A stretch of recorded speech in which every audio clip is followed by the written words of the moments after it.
श्रीमद् भागवत महापुराण की जय। श्रीमद् भागवत महापुराण एकादश स्कंद पंचम अध्याय अभिवाच भगवंता हरिप्रियं न भजन्तात्मविक्रमा तेषां संतकामानां का निष्ठा विजितात्मनं। राजा ने पूछने लगे, हे योगेश्वर, आपके श्रेष्ठ आत्मज्ञानी भगवान परम भक्त, आप भगवान के आत्मज्ञानी श्रेष्ठ भगवान परम भक्त है। अनुग्रह करके बताइए व्यक्तिगण के लिए गति होता है जिनकी कामना शांत नहीं हुआ है, लौकिक पारलौकिक भूख लालसा की निवृत्ति नहीं हुई है, मोह इंद्रिय सम वशीभूत नहीं हुआ है, प्राय से भगवान की भजन कीर्तन में जो युक्त तो नहीं है, उसको क्या गति होगा? ऐसा पूछ रहे। चमसुवाच, चमस नाम की जो योगेश्वर ने बोलने लगा, महो बाहुरूपादिभ्य पुरुषाश्रमै सह चत्तारं जग्रीवन्या वने विप्रादयं पिता। अष्टम युग से चमस बोलने लगा, विराट पुरुष के मुख से शक्तिप्रदान ब्राह्मण, बाहु से सत्य रजप्रदान क्षत्रिय, पुरुषे रजतम प्रधान वैश्य, चरण से तम प्रधान शूद्र की उत्पत्ति हुई है। पुरुष से गृहस्थाश्रम, हृदय से ब्रह्मचर्य आश्रम, वक्षस्थल से वानप्रस्थ आश्रम, मस्तक संन्यास आश्रम, चार आश्रम की सृष्टि हुई है।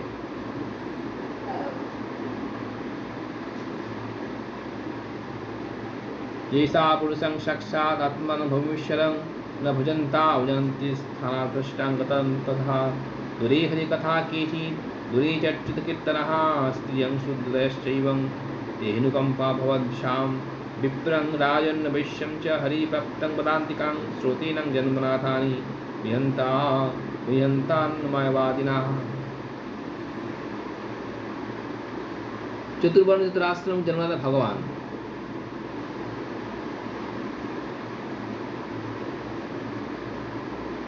भगवान इनके स्वामी, नियामक और आत्मा है।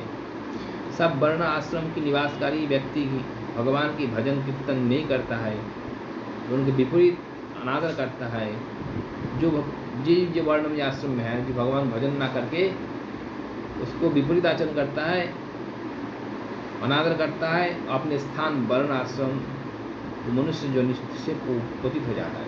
जो जिस वर्ण में है उस वर्ण से नीचे गिर जाता है। जैसे आश्रम से गिर जाता है, मनुष्य शरीर में है तो मनुष्य शरीर से भी गिर जनी में उनका जन्म होता है। उनका अधपतन अनिवार्य है। तो किसी भी वर्ण में हो, किसी भी आश्रम में हो, सबका चारों वर्ण आश्रम यदि कृष्ण नहीं भजे शकल मुकरिया से रोते मजे, जहाँ भी हो तुमको कृष्ण भजन करना ही है। बहु रमणी वर्ग शूद्रादि व्यक्तिगण भगवान के प्रवचन नाम संकीर्तन से व्यवधान चले गए। ब्राह्मणी वर्ग स्त्री शूद्रादि व्यक्तिगण भगवान की प्रवचन और नाम संकीर्तन से व्यवधान में चले गए। अपन भगवत भक्ति अनुग्रह प्रार्थी आपकी प्रवचन नाम संकीर्तन जो लेकर उनका उद्धार में सहायता करिए।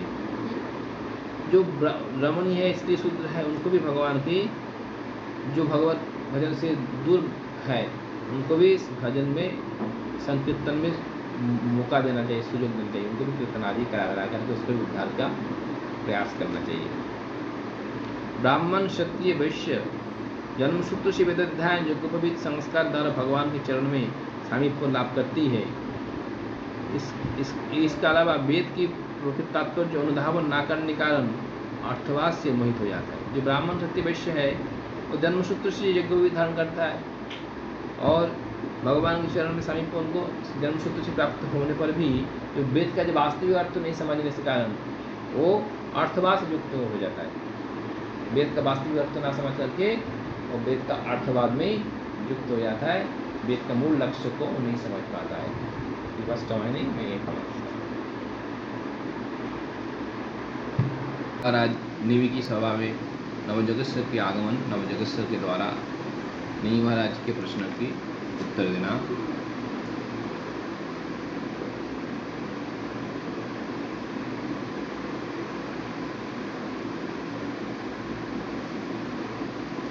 कर्मण्या कविदा स्तब्धा मूर्ख पंडित मानिना वदन्ति चटुकान्मूला जया मध्यम गिरत्सुकः। जो कर्म का रहस्य नहीं जानते हैं, मूर्ख होते हुए भी अपने आप को पंडित जाहिर करता है। अभिमान प्रतिष्ठित होते हैं। वो लोग सुमिष्ट वचन से आकृष्ट होकर के केवल शब्दजाल से मोह में अतिरंजित वाक्य विन्यास में युक्त रहता है। शास्त्र की सार बात को नहीं समझ पाता है, सिर्फ शास्त्र का शब्द में वो पड़ जाता है, उसका अंतर्निहित भाव को अनुभव नहीं कर पाता। रजसा घोर संकल्पा कामुका अहिवंडवा दम्बिका पपिना पापा विहासंतर्च्युतप्रियान। रजोगुण अधिक है तो उनका संकल्प भयंकर होता है। इस रजोगुण अधिक होने से उनका जो संकल्प होता है वो भयानक होता है। कामना उनका सीमा नहीं रहता है। क्रोध सर्प जैसा होता है। प्रेम कृत्रिम दिखावा, अहंकार युक्त होते हैं। ऐसा प्राणी, ऐसा पापी व्यक्तिगण भगवान की भक्तों को उपहास करता है। ऐसा जो व्यक्ति है वो भगवान के भक्तों को उपहास करता है। वदन्ति ते हन्यामवसासित स्त्रिया गृहेषु मैथुन्या परेषु चाशिषा यजन्ता शिष्टन्या विधन्न दक्षिणां वित्तै परंगन्ति पशूना तत्विदा। उस मूर्ख पूज्य प्रवीण व्यक्ति की उपासना ना करके, वो जो मूर्ख जो होता है वो प्रवीण व्यक्ति को उपासना नहीं करता है, सम्मान नहीं करता है। वैविध्य को, सम्मानित जन को सम्मान ना करके स्त्री को उपासना करता है, कामना की पूर्ति करने के लिए स्त्री में आसक्त रहता है। वो परस्पर समवेत गृहस्थ की जीवन की कल्पना से, गृहस्थ जीवन कल्पना मशगूल रहते हैं, उसके सहवास को श्रेष्ठ सुख समझता है। वो लोग विधि में यज्ञ संपन्न करता है लेकिन अन्नदान नहीं करता है। यज्ञ भी करेंगे लेकिन गरीबों का उसको भोजन कराना ये नहीं करेगा। विधि को अग्राह्य, विधि नहीं मानता है। यज्ञ करेगा, पूजा जो भी करेगा वो विधि शास्त्र विधि युक्त होकर नहीं करेगा, अपने मन ढंग से करेगा। दक्षिणादान नहीं करेंगे। कर्म रहस्य संबंध अज्ञान मूर्ख केवल रसना तृप्ति शुदा निवृत्ति शरीर पुष्टि के लिए पशु को हत्या करता है। ये लोग अपने रसना को तृप्ति करने के लिए और अपनी शुदा निवृत्ति करने के लिए, शरीर को पुष्ट करने के लिए क्या करता है ना, मांस खाता है, पशु को हत्या करता है।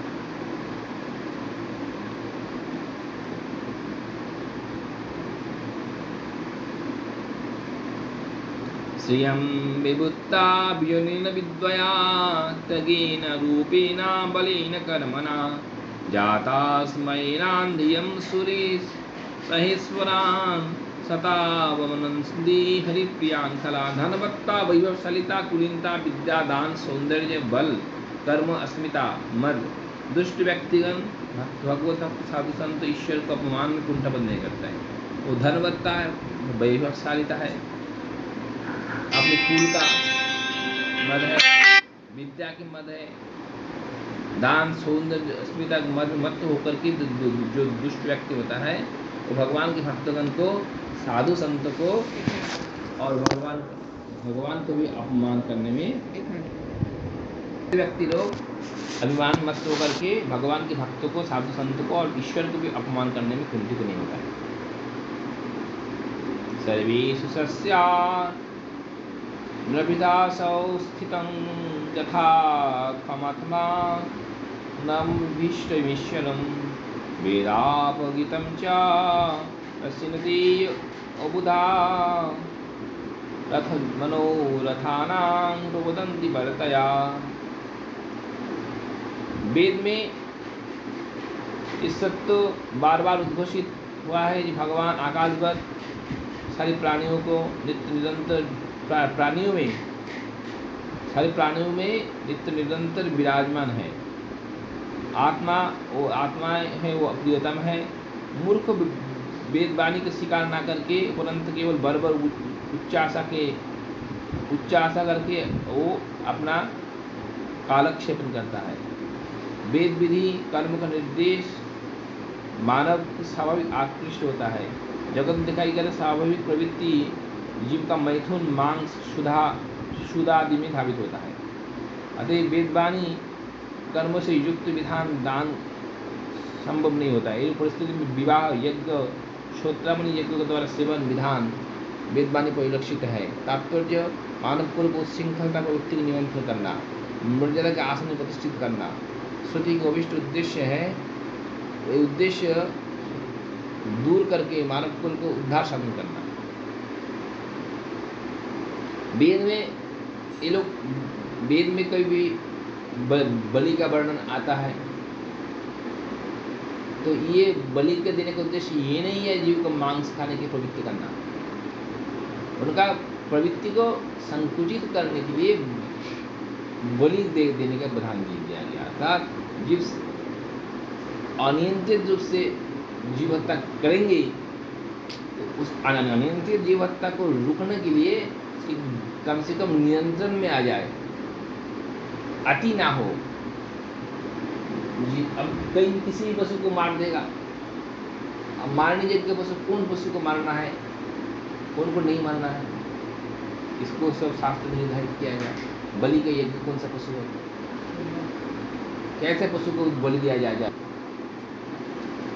जिस कर्म को निर्देश दिया गया है, जगत में स्वाभाविक जो प्रवृत्ति है मांस मैथुन और मदिरा में, उस मांस मैथुन मदिरा की स्वाभाविक प्रवृत्ति को संकुचित करने के लिए दिया गया है जो विवाह के द्वारा मैथुन की संगीत करना, यज्ञ में पशुवध करके पशुवध को नियंत्रित रखना, जैसे पशुवध ना हो यज्ञ में से पशुवध होगा। और कभी चाह करे तो किसी का काट दिया, ऐसा ना करके किसी देवता के उद्देश्य से पशु को उत्सर्ग करना। वो भी एक समय निर्धारित है, एक समय तिथि काल विचार करके उसके लिए उत्सव आदि करके, तो एक मन चाहे पशुवत्ता नहीं कर सकता है। पशुवत्ता करने में एक लगाम लग गया, इसलिए वेद में पशुवत्ता का वर्णन आता है, क्योंकि शहर में लोग पशुवत्ता करेगा ही। उस पशुवत्ता प्रवृत्ति को संकुचित करने की व्यवस्था है। किसी ने 100 सिगरेट पीते हैं तो डॉक्टर बोले तुम 10 पियो।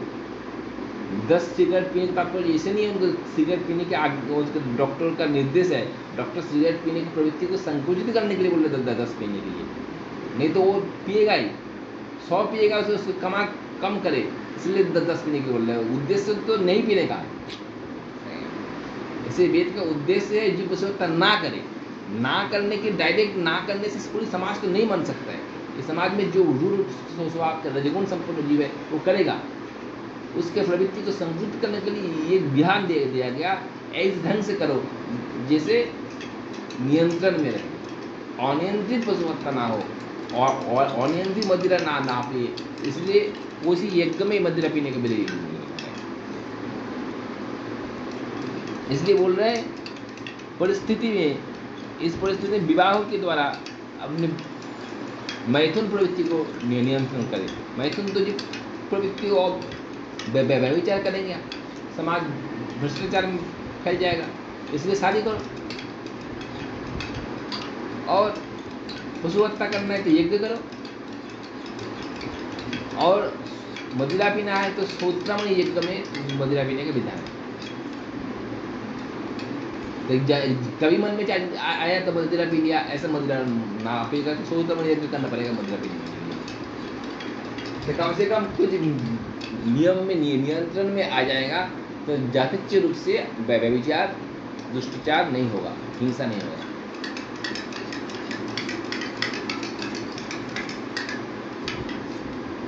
इस श्रुति का अविष्ट है, मानव कुल को इस सबसे दूर रखने के लिए इस वेद का उद्देश्य है। इसीलिए ऐसा विधान बनाया गया। वास्तविक जीव का प्रवृत्ति में प्रवृत्त करने के लिए नहीं है, प्रवृत्ति के द्वारा निवृत्ति में लाने के लिए है।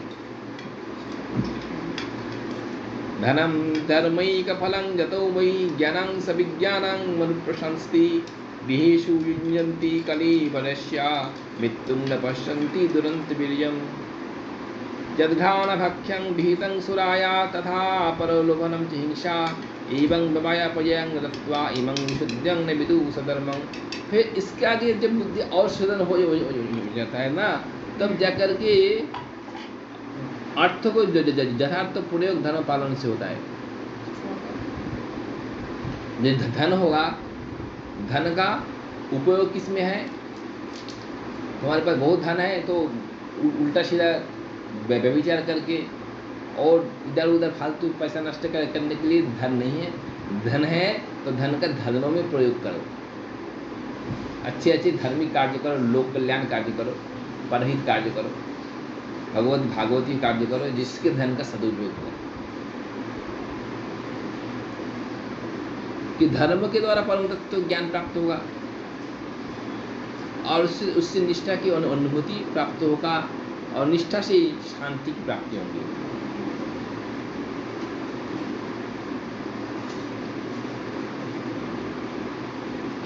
लेकिन दुख की बात है, मानव अर्थ की व्यवहार अपने गृहस्थाली स्वार्थ और काम भोग में किया करते हैं। लेकिन करना तो यही चाहिए था, धन का इसमें उपयोग करना चाहिए था, लेकिन लोग ऐसा नहीं करता है। लोग क्या करता है? अर्थ किसमें व्यवहार करता है?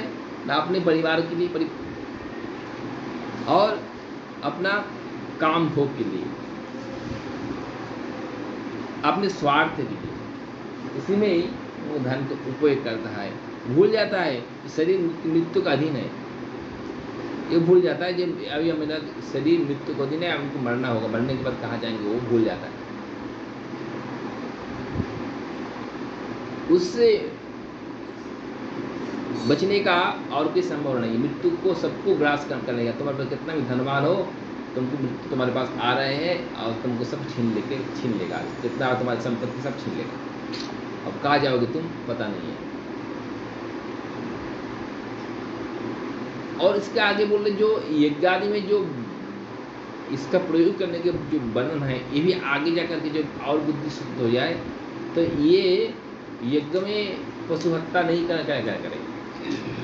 जब घान भक्कं बीतंग सुराया, सूत्रमणि यज्ञों में सिर्फ सुरा पान करने का नहीं है, सुरा को सब सूंघने के विधान है। सुरा पान करने के विधान नहीं है। पहले तो बोल रहे ठीक है सूत्रमणि यज्ञ में सुरा पान कर लो, आगे बोल रहे ये भी ठीक नहीं है। आगे जाकर और तरह से मानवता वो अविवेक जागृत होगा तो वो बस यज्ञ में सूत्रमणि यज्ञ में सुरा को घाण लेने के विधान है, ना तो पान करने का। और पशु वध नहीं करना है, पशु को बस स्पर्श करना है, पशु को उत्सर्ग करना है देवता के उद्देश्य से, उसको काटना नहीं है। पशु उत्सर्ग करना है, स्पर्श मात्र करना है बस, उसको हिंसा नहीं करना है। और विवाह करने के बाद भी जातिच्छ विषय भोग न करना है, सिर्फ संतान उत्पत्ति के लिए भोग करना है, से संतान जन्म देने के लिए, और नहीं। ऐसा नहीं जब इच्छा तब विषय भोग करो। तो आगे जाकर के इसको भी संकेतित करना है।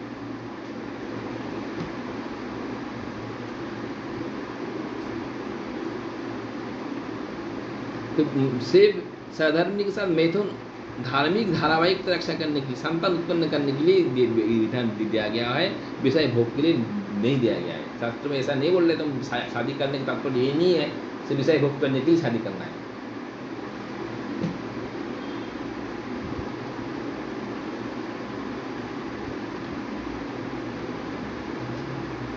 लेकिन जो अर्थवाद में व्यस्त जो लोग हैं, शास्त्र को वास्तविक तो नहीं समझ पाता है, वो विशुद्ध धर्म को नहीं मान पाता है।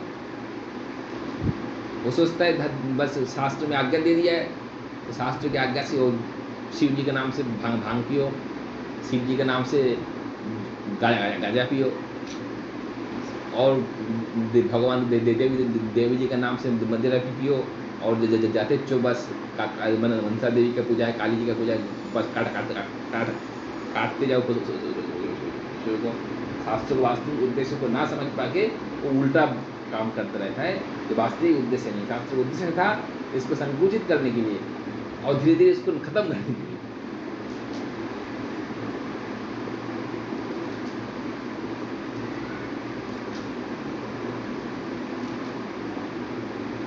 जीतिनावं विदसन्तं स्तब्धसे सतविभामिनाभिमानिनः पशूनां दुहन्ति विश्वद्वक्थित्यं खादन्ति तेचतान्। अहंकारी ज्ञानी व्यक्ति वस्तु दुष्ट होता है और अपने आप को श्रेष्ठ मानता है, और दुष्ट है और अपने आप को श्रेष्ठ मानता है। वो विपदगामी व्यक्ति पशु के ऊपर हिंसा करते हैं, मृत्यु के बाद पशु उनको भक्षण करते हैं, खाद्य के रूप में भक्षण करता है, और जिस पशु को हत्या करता है आगे जाकर के वो पशु उनको भक्षण करता है, पशु उनको खाता है।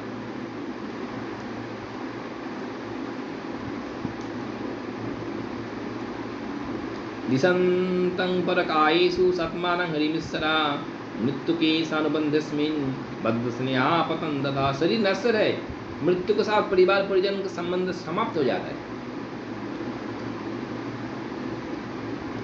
फिर भी शरीर के प्रति आसक्ति ग्रंथि बंधन रह जाता है, लेकिन आसक्ति छूटता नहीं है। पता है मरना है और मरने के बाद कहीं भी नहीं रहेगा, सबका साथ संबंध छोड़ के अकेला जाना पड़ेगा, लेकिन आसक्ति छोड़ता नहीं है। शरीर को अपने आत्मा सर्वशक्तिमान भगवान के ऊपर देशभाव पोषण करके मूर्ख लोग अधपतन सुनिश्चित करता है। शरीर को आत्मा मानता है, शरीर मैं हूँ, शरीर का सुख मेरा सुख है, शरीर को कैसे सुख किया जाए इसके लिए कुछ भी करे, धर्म करे अधर्म करे, पाप करे पुण्य करे, वो विचार नहीं करता है। बस अपने आप के शरीर के इंद्रिय को सुख भोगने के लिए जीवन का सार्थकता मानता है, उसी के लिए पोषण करता है और भगवान के ऊपर द्वेष करता है। ऐसे व्यक्ति का अधपतन निश्चित है। न कैवल्यं संप्राप्य जे चातिश्ये मूढतां तैवर्गिका अक्षणिका आत्मानं हतन्ति ते। आत्मज्ञान लाभ कर जो लोग आत्मज्ञान लाभ कर कैवल्य मोक्ष लाभ नहीं किया है, संपूर्ण रूप से मूल स्तर कभी नहीं है, ऐसे अप्राप्त स्थिति व्यक्तिगण दोनों देश से खो जाते हैं। अर्थ धर्म काम तीन पुरुषार्थ साधन में व्यस्त रहता है, क्षणिक शांति में लाभ समर्थन भी नहीं होता है, अपने हाथों से अपने पैर में कुठाराघात करता है। इस व्यक्ति को आत्महंता बोला जाता है।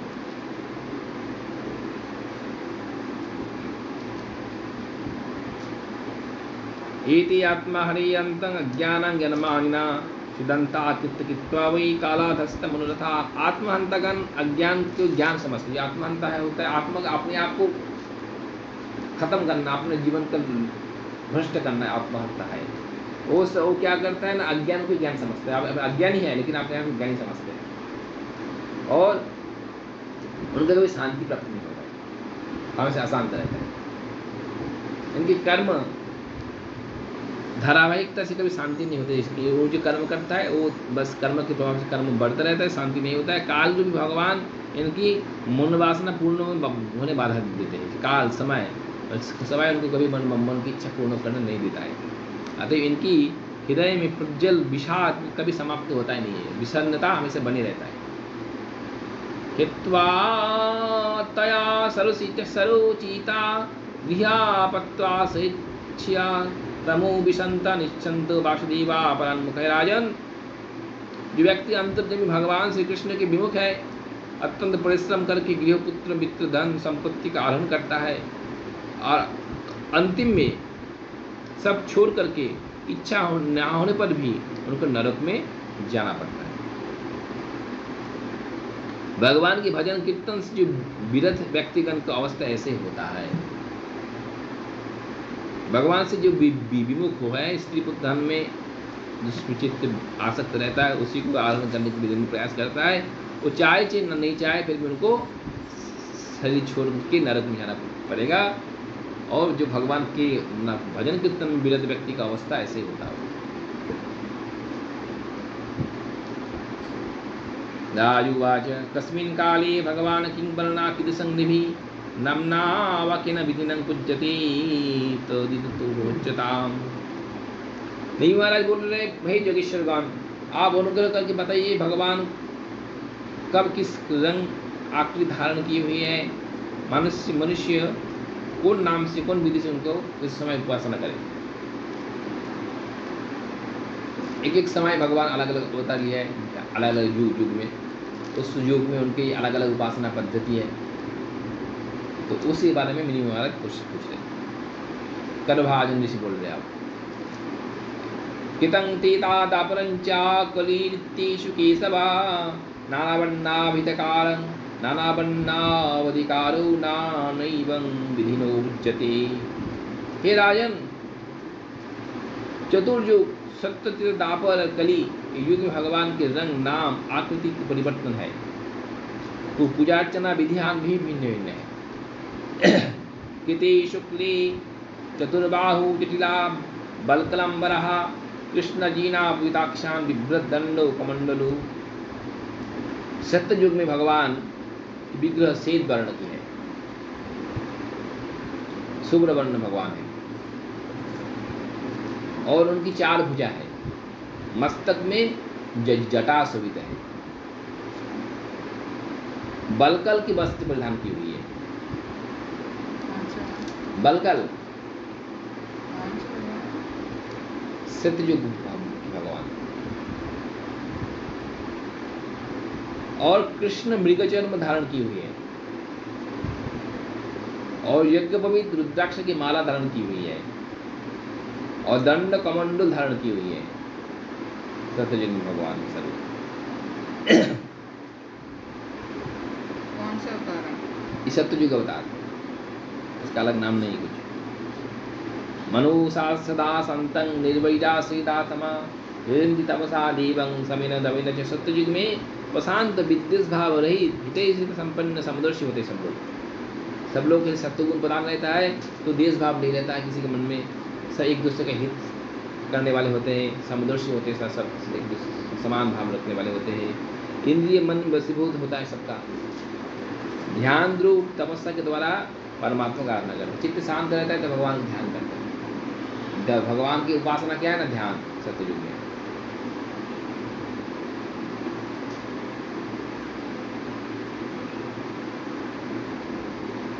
हंस सुपर्ण वैकुंठ धर्मं जो सरिमलः ईश्वर पुरुषा व्यक्तं परमाप्नीति गियति। हंस सुपर्ण वैकुंठ धर्म योगेश्वर अमल ईश्वर पुरुष अव्यक्त परमात्मा आदि नाम भगवान गुण कीर्तन लीला कीर्तन करते हैं। इस समय भगवान के नाम क्या क्या नाम से कीर्तन होता है?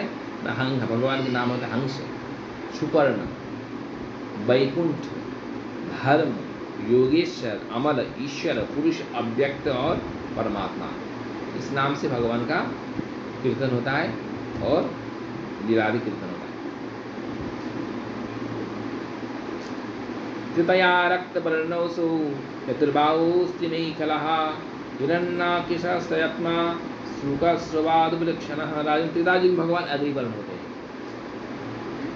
त्रेतायुग में भगवान अग्निवर्ण, रक्तवर्ण, लाल, चतुर्भुज होते हैं, और कोटि देश कमर में त्रिमेखला शोभित होता है।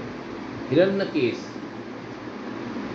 हिरण्य मतलब सोने जैसा रंग की केस है भगवान की। और वेद निर्णायक यज्ञ रूप में अवस्थान करते हैं भगवान। हाथ में यज्ञ की पात्र सुबह सूप आदि यज्ञ पात्र धारण करते हैं। नाम नहीं, रक्तवर्ण अवतार से शुक्ल वर्ण अवतार।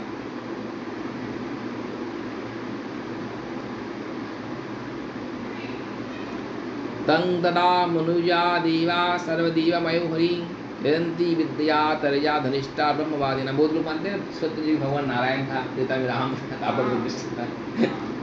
लोगों का मूर्खता है, लोग नहीं जानते। सत्ययुग में नारायण भी नहीं था, त्रेता में राम भी नहीं था, द्वापर में कृष्ण भी नहीं था, कलियुग में ऐसा भी नहीं है। ये 4 युग का अवतार अलग है।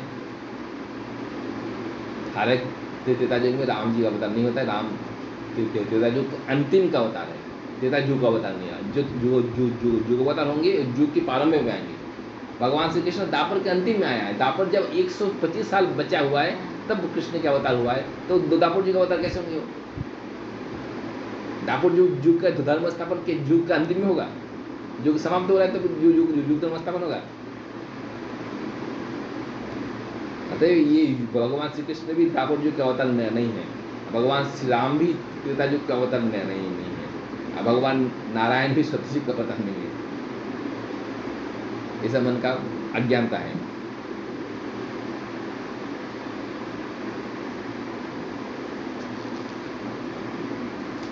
तं तदा मनुजा देवा सर्वदेवमयं हरिं यजन्ति तद्यात्रया धर्मिष्ठधर्मवादिना।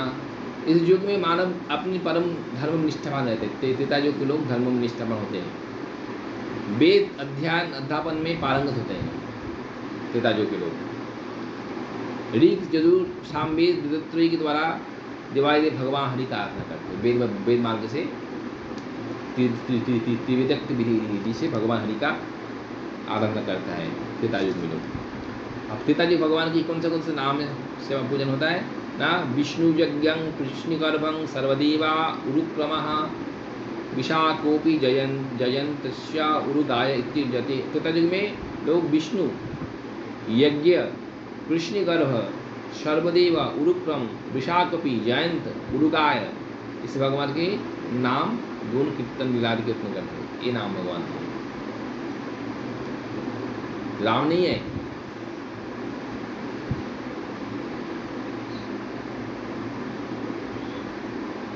दापरे भगवत्श्यामा पितवास निजायुधं शिवस्याविनुष्य दक्षिणे पुलक्षितः तं तथा पुरुषं मर्त्या महाराजपलक्षणं यजन्ति मृततंत्रभ्यं परं जिज्ञासवो निपः। दापर जी के भगवान सांवर्ण होते हैं, पीताम्बर धारण करते हैं, शंख चक्र गदा पद्म आदि आयुध धारण करते हैं। वक्षस्थल में शिवस्व चिन्ह रहता है, भृगुलता कौस्तभ मुनि आदि को द्वारा पर अलंकित रहते हैं राजन। तंत्रा पुरुषं मर्त्यं राजपलक्षणं यजन्ति तंत्रभ्यं। तो उस समय जिज्ञासु व्यक्तिगण महाराज प्रतीक क्षत्र चामर आदि युक्त महापुरुष भगवान को वैदिक तांत्रिक विधान से आराधना करते हैं, वेद और तंत्र विधान से। त्रेता युग में वेद विधान से भगवान की यज्ञ आदि होता है, और द्वापर युग में वैदिक और तांत्रिक दोनों विधान से भगवान की अर्चना आदि होती है, पूजा। तंत्र एक पद्धति है, वैदिक एक पद्धति है, वेद पद्धति है, तंत्र पद्धति है। वेद मंत्र है, जैसा गायत्री मंत्र आदि सब वेद मंत्र है, और सारे वेद से वेद मंत्र होता है। और तंत्र मंत्र जैसा काम गायत्री है दिया है, इन काम भी जाती है, अष्टादश मंत्र सब तांत्रिक मंत्र है। शिव मंत्र, कृष्ण विष्णु जब भगवान जब देवी देवी का जब मंत्र आदि रहता है सब तांत्रिक मंत्र है, वो सब तंत्र से आता है सब। तांत्रिक विधान और वैदिक विधान।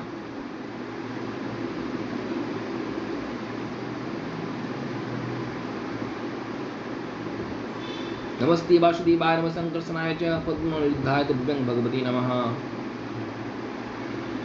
भगवान की स्तुति करते हैं द्वापर युग में। हे ज्ञान स्वरूप भगवान वासुदेव, हे क्रिया स्वरूप, हे संकर्षण, मैं आपको प्रणाम करता हूँ। हे प्रद्युम्न यानी अनिरुद्ध, मैं आपको प्रणाम करता हूँ। ऋषि नारायण, महात्मा नर, विश्वेश्वर विश्वरूप सर्वभूतात्म भगवान को मैं प्रणाम निवेदन करता हूँ। ये भगवान की पूजा है, मंत्र है। द्वापर युग में इसी नाम से भगवान की पूजा होता है।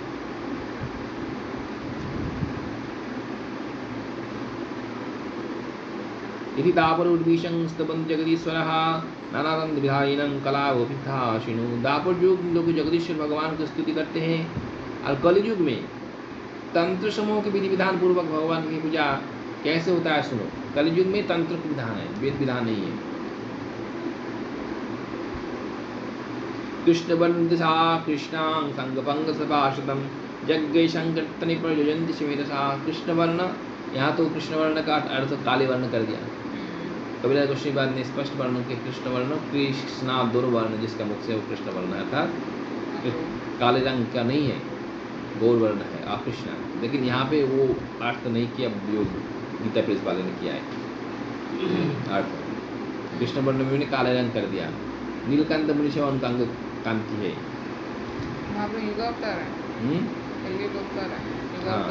हाँ, महाप्रभु को नहीं बोल रहे, कलयुग अवतार के बारे में बोल रहे हैं। मनीषा में उनका अंग कांति है, उज्जवल कांति द्वारा प्रत्यक्ष दर्शन होता है। हृदय में कौस्तभ आदि को हृदय आदि में अंग कौस्तभ आदि उपांग सुदर्शन अस्त्र सुनंद आदि पार्षद संयुक्त रहते हैं। कलयुग में श्रेष्ठ व्यक्तिगण यज्ञ के द्वारा ऐसे यज्ञ के द्वारा आराधना करते हैं जिसमें उनके नाम गुण लीला की संकीर्तन है। संकीर्तन यज्ञ के द्वारा उनका आराधना होता है। धियं सदा परिवग्नाभिष्टदोहं चित्तस्फुटं शिवरिञ्चाशरण्यं धित्वार्यं प्रणतपालं भगवद्विपोतं वंदे महापुरुषं ते चरणारविन्दं। भगवान के इस मंत्र से भक्त के लिए जो कि भगवान की पूजा होता है। हे जगदीश्वर, मैं आप शरणागत की रक्षा करता है। नित्य ध्यानगम आपकी पाद पद्म है। आप मायामोह उद्भूत जागतिक पराभव ग्लानि को हरण कर लेते हैं। भक्तगण को अभिष्ट दान करने में आप कामधेनु के स्वरूप है। आप तीर्थ शकल के उत्कृष्ट दानकारी तीर्थ स्वरूप है। शिव ब्रह्मा देवता के द्वारा आपके चरण वंदन किया जाता है। शरणागत को आप कभी अस्वीकार नहीं करते हैं। आप भक्तों को आरती विपत्ति का हरण करते हैं। आपकी पाद पद्म भवसागर उत्तरण की तरणी है। हे पुरुष प्रवर, मैं आपकी पाद पद्म का मैं वंदना करता हूँ। ये कलयुग के भगवान का आराधना का मंत्र है। दया सदा परिभग्नमभीष्टदोहं तीर्त्वास्पदं शिवाभिरिञ्चं शरण्यं वित्वार्त्यं पनतपालभवाब्धिपोतं वंदे महापुरुष ते चरणारविन्दं। इसको याद रखना चाहिए। कलयुग के भगवान के मंत्र है ना। तो सत्ययुग दापर युग को याद नहीं रहे की बात नहीं है, इसको याद रखना चाहिए। इस मंत्र में भगवान को स्तुति करना चाहिए। त्यक्त्वा शतस्तस्मितराजलक्ष्मी धर्मिष्ठार्जिपदस्यायदगदारण्यं मायामृदयितास्मितन्मधावन् वन्दे महापुरुष ते चरणारविन्दं। हे भगवान, आपकी पाद पद्म युगल की महिमा वर्णना कौन कर सकता है। राम अवतार में दशरथ की बातों में दुष्ट राजलक्ष्मी को त्याग करके आप काल युगल वन में विचरण किया था। इसको महाप्रभु के ऊपर वही प्रयोग होता है। ये राम जी के वर्णन में वर्णन किया है। महाप्रभु ने भी राज्य लक्ष्मी अर्थात अपने नवद्वीप धाम और लक्ष्मी से प्रिया विष्णु प्रिया की छोड़ कर गया है। तो ये भी महाप्रभु वो वन में विचरण किया। तो ये भी महाप्रभु के ऊपर भी प्रयोग होता है। कलयुग के भगवान महाप्रभु है और राम जी के ऊपर प्रयोग किया गया है मंत्र। सत्य धर्मनिष्ठ की पराकाष्ठा है, अतुलनीय है। ये पुरुष प्रवर, आप सीता की आकांक्षित मायामृगों को मायामृगों के आपके पादपद्म युगल को जानते हुए भी धावित हुए थे। धन्य आपकी प्रेम पराकाष्ठा। ये प्रभु, मैं आपके पाद युगल को वंदना करता हूँ। एवं जुगान रूपाभ्यां भगवान जुगवर्ती भी मनुजति राजन श्रियं समिस्सरो हरि। हे राजन, युग युग भगवान जुगान रूप विभिन्न उपाय से भगवान का आराधना किया करते हैं। तथ्य संध्याति धर्म अर्थ काम मोक्ष पुरुषार्थ कवि देवता भगवान स्वयं श्री हरि है। युग युग में भगवान की युगानुरूप धर्म है। एक एक युग में अलग अलग युग धर्म है। उस युग धर्म के द्वारा भगवान का आराधना किया जाता है। उसी के द्वारा धर्म अर्थ काम मोक्ष पुरुषार्थ की प्राप्ति कराने वाला भगवान श्री हरि है। कली समाजयांतर्यं गुणज्ञा सर्वभागिना यत्र संकीर्तनैवं सर्वं साक्षाभिलभ्यते। कलयुग में एकमात्र संकीर्तन के द्वारा ही स्वार्थ की परमार्थ की सिद्धि प्राप्त होता है। संकीर्तन की एकमात्र कलयुग में यज्ञ है, जिस जीव का इस काल के भी कामना वासना की पूर्ति होंगे और परमार्थ की प्राप्ति होंगे। भगवत प्राप्ति भी संकीर्तन के द्वारा ही होंगे। इसलिए गुणमुग्ध सारग्राही श्रेष्ठ पुरुषगण कलियुग की प्रशंसा से पंचमुख रहते हैं। जो सारग्राही है, कलियुग बहुत सारी दोष है, लेकिन सार को ग्रहण करने वाले जो महान पुरुष है वो कलियुग की मूल प्रशंसा करते हैं। कलियुग कितना गुणवान युग है, इस युग का महिमा कैसे है। ऐसे युग में, जिस युग में इतना सहज ही भगवान को प्राप्त किया जा सकता है, ऐसा कोई युग था ही नहीं। इसलिए कलियुग का प्रशंसा किया जाता है। कलियुग के ऊपर उन लोग को प्रीति असीम है उस महापुरुषों का। कलियुग को ज़्यादा प्रेम करता है, कलियुग में इतना महिमा है। न त परमं लोभादेहिनं ब्रह्मतामिहा यतो विद्यति परमं शांति नश्यति संसति। भगवानी जीव अनादिकाल से संसार चक्र में विचरणशील है, उनके लिए भगवान की लीला गुण नाम संकीर्तन से अधिक और कोई लाभ नहीं है।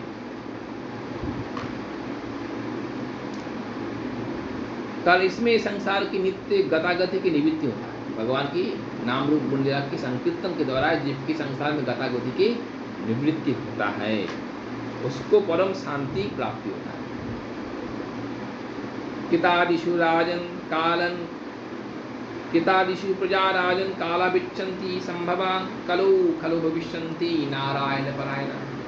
राजन सत्य त्रेता दापुर युग में प्रजा की एकांत काम्य जन्म इस कलयुग में, क्योंकि कलयुग भगवान नारायण की शरणागत आश्रित भक्तगण की अपरिमित संभव आगमन के अपरिमित संभव है। महाराज बोले कलयुग में सत्ययुग में दापुर और त्रेतायुग के लोग कलयुग में जन्म लेना जाता है, क्योंकि इस कलयुग में भगवान की परम भक्तों का बहुत सारे भक्तों का आगमन होगा। अपरिमित रूप में भगवान की परिकर भक्तगण की जन्म कलयुग में होगा। भक्तमाल में सारे भक्तों के चरित्र कलयुग में तो है, इसलिए चाहे कलयुग में और सब प्रकार के दोष से भरा हुआ हो, इस युग में त्यागी तपस्वी ज्ञानी वैरागी उत्पन्न ना हो, लेकिन भक्तों का जन्म होगा। नारायण परायण भक्तों बहुत सारे अवतीर्ण होंगे, इसलिए 3 युग के लोग कलयुग जन्म में जाता है। ऐसे युग और कभी नहीं आएगा, ऐसे भक्तों का जन्म और उस युग में नहीं होगा। इसलिए कश्चित् महाराजं दवेशु भूरिशः ताम्रपुण्यतत्रंकितमाला पयस्विनी कावेरी च महापूर्णा प्रदिशि महानदी पिबन्ति जलं तासां मनुजा मनुजीश्वरः प्रलयं भक्ता भगवती वासुदेवा मलाशया। कलयुग में दावीर देश अधिक भक्त मिलेंगे, दक्षिण में अधिक भक्त होंगे। जितने भी आचार्य हम दक्षिण से आए हैं, सारी संप्रदाय की रामानुज माध्यमिक बाल विष्णु स्वामी शंकराचार्य, हमारी भी गोपाल भट्ट गोस्वामी पाद और सनातन रूप गोस्वामी जी गोस्वामी पाद भी दक्षिण देशी थे, और भी प्रबोधानंद सरस्वती पाद, नारायण भट्ट स्वामी सब दक्षिण देश की है। तो दक्षिण देश से आचार्य ज़्यादा प्रकट हुए। ताम्रपुण्य कृतमाला पयस्विनी कावेरी महानदी प्रकृति में आवाकाल से प्रवाहमान, ये सब नदी के जल पान करके अंतकरण शुद्धि भगवान भक्ति लाभ होता है। दक्षिण देश में जो नदी है परम पावन है, इसके जल पान करने से हृदय शुद्ध होता है, भगवान भक्ति लाभ होता है। देवर्षि भूताप्तरीणं पितॄणां न किंकरणाय विगंगाजन सर्वात्मना शरणं शरण्या गतमुकुंदा परिहित करतम। राजन, जो करणीय कर्तव्य कर्म वासना अथवा भेद बुद्धि परित्यक करके सर्वात्म रूप में शरणागत वत्सल प्रेम वरदाता भगवान मुकुंद के शरण ग्रहण की है, वो देव ऋषि पितृ कुटुंब आदि अतिथि के ऋण से मुक्त हो गए। जो भगवान जो सर्वात्म रूप से एकमात्र बहु एकमात्र शरण है, उनके अलावा कोई नहीं है, ऐसे रूप से जो भगवान के शरणागत हो जाता है, उनको देवता के ऋण भी, उनको अलग से देवता की पूजा करने का यज्ञ करने का आवश्यकता नहीं है। उनके पितर के लिए पिंडदान करने का, पितृ कार्य करने का आवश्यकता ही नहीं है। उनका और कोई धर्मादि कार्य की आवश्यकता नहीं है। भगवत शरणागति के द्वारा समस्त ऋण से मुक्त हो जाता है, क्योंकि भगवान ही देवता के रूप में, पितरों के रूप में, ऋषियों के रूप में वही विराजमान है। उनमें जो सत्ता भगवान की सत्ता है, तो इसी परम सत्ता भगवान के शरणागत होने वाले के लिए और अलग से देव पितृ आदि का ऋण नहीं होना पड़ता है। लेकिन भगवत शरणागत नहीं होने व्यक्ति के लिए सब कुछ करना आवश्यक है। देवता की पूजा करना चाहिए, पितरों का पिंडदान करना चाहिए, सब कुछ करना चाहिए। लेकिन अन्न शरणागत भक्त के लिए कुछ नहीं करना है, वो सब ऋण से मुक्त हो जाते हैं। सपादमूलं भजता प्रियस्या तक्तारभावस्या हरिपदेशा विकर्मा चर्चित पतितं कथंचित धुनति सर्व्यं हृदि सन्निविष्ट। राजन, जो भगवान की प्रेमी और भक्त सब चिंता, आस्था, वृत्ति, प्रवृत्ति को त्याग करके अनन्य चित्त से अपने प्रियतम भगवान के पाद पर भजन करते हैं, वो पहले तो कोई पाप कर्म में लिप्त होता ही नहीं है। अनन्य चित्त से समस्त प्रकार आस्था को, चिंता को, वृत्ति को परित्याग करके अनन्य चित्त से भगवान की पाद पर भजन करता है, उनके चित्त में पाप प्रवृत्ति होता ही नहीं है, वो पाप करते ही नहीं है कभी, क्योंकि हृदय पवित्र हो जाता है उनका। लेकिन फिर भी यदि कोई पाप कर्म हो जाए, इच्छा करने पर भी मन में तो इच्छा नहीं रहेगा, फिर भी यदि कोई उनसे कुछ हो जाए गलती से, तब भी भगवान उनको अपने आप शोधन कर देता है, उसके लिए प्रायश्चित करने का अपेक्षा नहीं रखता। उनके द्वारा यदि कोई पाप हो भी जाता है तो भगवान आदि पुरुष श्रीहरि उनके हृदय में रहे विराजमान है, हृदय में कोई भगवान की ध्यान कर रहे हैं, तो उनके द्वारा कोई भूल भी हो जाए, गलती भी हो जाए, पाप भी हो जाए, तो उसके लिए उनको कोई चिंता नहीं, उनके लिए नरक में जाना नहीं पड़ेगा, तो भगवान हृदय को धौत कर देता है। इसलिए संतों का, भगवान के भक्तों का कार्य में दोष नहीं दिखना चाहिए, कि भगवान के हृदय में जो निवास करने वाला है, वो जो कोई उनसे वो तो जानबूझ के कोई पाप करेगा ही नहीं, देखिए हो भी गया कुछ तो अपने ठाकुर जी की कृपा से भगवान उनको शुद्ध कर देंगे, इसके लिए अलग से प्रायश्चित करने का अपेक्षा नहीं है। जय श्री राम।